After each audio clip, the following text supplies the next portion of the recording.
اس کے بارے میں اب یہ بات تقریباً یقینی ہے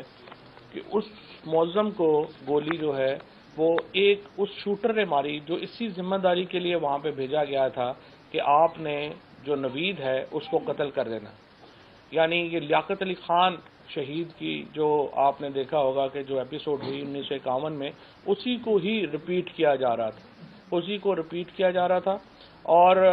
یہ کوشش تھی کہ جو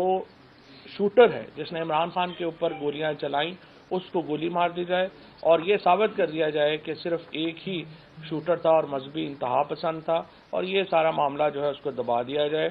اور یہ گولی جو ہے یہ جو کنٹینر والی سائیڈ ہے وہ کنٹینر سے الٹی سائیڈ سے وہ گولی آ کے لگی جو کہ نوید کے اوپر چلائی گئی تھی، لیکن انفارچونیٹلی بدقسمتی سے اس میں معظم شہید کو جا کے لگی جو کہ وہیں پہ جو ہے وہ شہید ہو گئے. ان کے چھوٹے بچوں کی وہ ویڈیو جو ہے وہ آپ نے دیکھی ہے، وہ آپ کے سامنے ہے. ثابت ہو گیا ہے اس تفتیش میں کہ 3 لوگ تھے جنہوں نے عمران خان کے اوپر جو ہیں وہ گولیاں چلائیں. ارشد شریف کی جو اسیسینیشن ہے، جو ان کا جب قتل کیا گیا ہے، جب ان کو شہید کیا گیا ہے، اس کی باقاعدہ ویڈیو بنائی گئی اور وہ ویڈیو انہوں نے مریم نواز کے موبائل فون کے اوپر دیکھی ہے، یہ تسنیم حیدر کہہ رہے ہیں. اور اس کے بعد انہوں نے وہی ایویڈنس جو ہے وہ جا کے نہ صرف یہ کہ وہ کیا خالی نہیں رہا، اس نے جا کے جو یو کے کی پولیس ہے اس کے سامنے یہ اسٹیٹمنٹ دی ہے اور کہا ہے کہ اس کو فون کنفسکیٹ کیا جائے اور اس کے اوپر فورینزک جو ہے وہ کروایا جائے. اور ابھی میں دیکھ رہا ہوں کہ لندن سے لوگ کئی اکاؤنٹس میں یہ آ رہا ہے کہ مریم نواز اور نواز شریف کے خلاف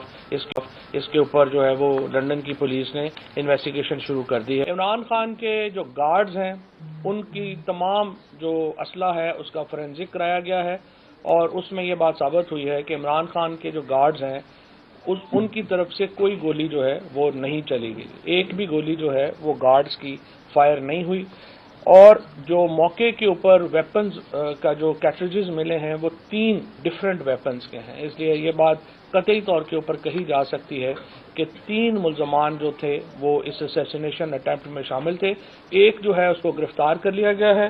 2 جو ہیں وہ گرفتار نہیں ہو سکے اور ابھی ان کی تلاش جو ہے وہ جاری ہے. اس سے پہلے جو معاملات جو ہیں وہ آئے، میں آپ کو یہاں پہ یہ بتاتا چلوں کہ عمران خان کے اوپر حملہ ہوتا ہے، اس کے بعد ابھی وہ ہاسپٹل نہیں پہنچتے، وہ ہاسپٹل ابھی پہنچنے سے پہلے ایک کنفیشنل ویڈیو جو ہے ریلیز کی جاتی ہے. یہ کنفیشنل ویڈیو جو ہے اس کا بھی ٹرینڈ بڑا انٹرسٹنگ ہے، یہ بھی میں آپ کو بتانا چاہتا ہوں. سب سے پہلے 6:01 کے اوپر غریدہ فاروقی یہ ٹویٹ کرتی ہیں کنفیشنل ویڈیو. 6:02 کے اوپر وقار ستی یہ ویڈیو ٹویٹ کرتے ہیں. پھر 6:02 کے اوپر ہی مرتضی سلنگی یہ ویڈیو ٹویٹ کرتے ہیں. 6:03 کے اوپر حامد میر یہ ویڈیو ٹویٹ کرتے ہیں اور اس کے بعد جیو نیوز کے اوپر اور سما نیوز کے اوپر یہ ویڈیو جو ہے وہ چلا دی جاتی ہے، جس میں ایگزیکٹلی وہی بات جو کہ وہ پہلے کہا جا رہا تھا وہ بات جو ہے وہی دہرائی جاتی ہے کہ یہ کیس تو بڑا آسان ہو گیا ہے، بڑا آسان ہے اور اس کیس میں یہ لوگ جو ہیں انہوں نے ایک مذہبی شدت پسند نے عمران خان کے اوپر قاتلانہ حملہ کیا ہے اور صرف ایک ہی آدمی ہے اور اللہ خیر صلی اللہ اور یہ معاملہ تو سالو ہو گیا ہے. یہ ودن منٹس یہ ٹویٹس جو ہیں وہ ہوتی ہیں. عمران خان کے ہاسپٹل پہنچنے سے پہلے ہی یہ سارا معاملہ جو ہے وہ ان کو دے دیا جاتا ہے. اس کے بعد چیف منسٹر صاحب کو یہ بات نوٹس میں آتی ہے کہ کس طرح سے یہ ویڈیو جو ہے وہ بنائی گئی. جے آئی ٹی نے جو C C T V video footage جو ہے وہ وہاں سے جو برآمد کی ہے اس سے یہ ثابت ہوتا ہے کہ ڈی پی او گجرات وہ خود اپنا کیمرہ جو ہے وہ ایس ایچ او کے حوالے کر کے کہہ رہے ہیں کہ یہ ویڈیوز بنائیں اور اس طرح کی ویڈیوز بنانی چاہیے. اور ایس ایچ او گجرات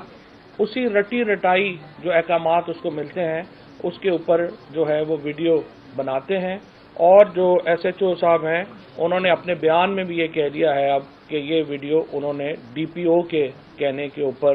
یہ ویڈیو بنائی. یہاں پہ میں آپ کو یہ بھی بتا دوں کہ گجرات میں اور وزیر آباد میں جو سیکیورٹی تھی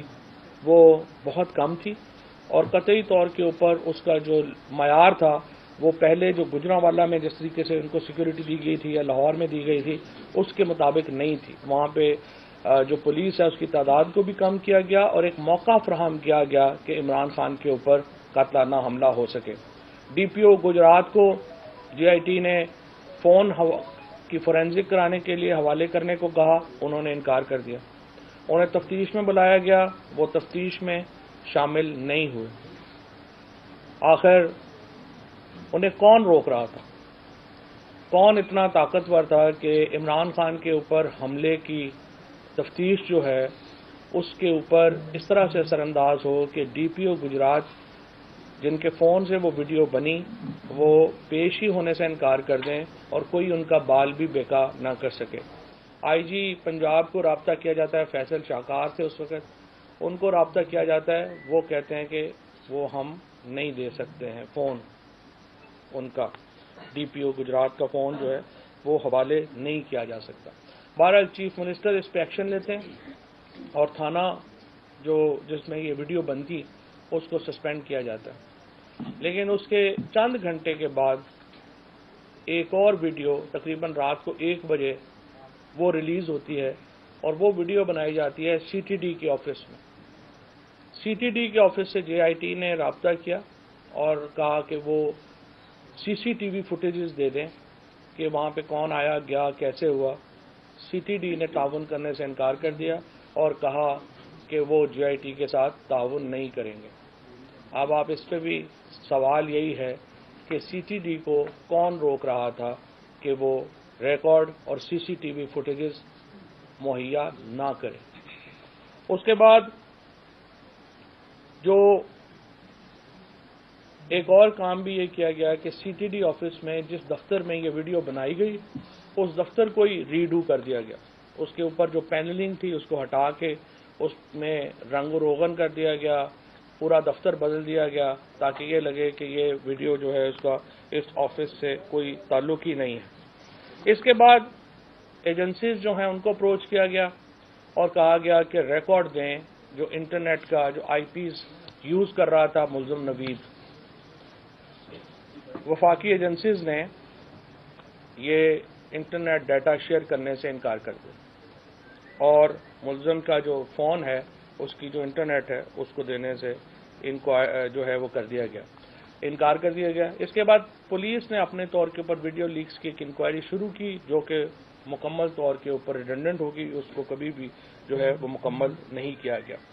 اب میں آپ کو یہ بھی دکھانا چاہتا ہوں کہ جو یہ بلٹس تھے عمران خان صاحب کو بیسیکلی 8 واؤنڈز آئے, زخم آئے, ان میں سے جو 3 جو ہیں وہ بلٹ واؤنڈز ہیں اور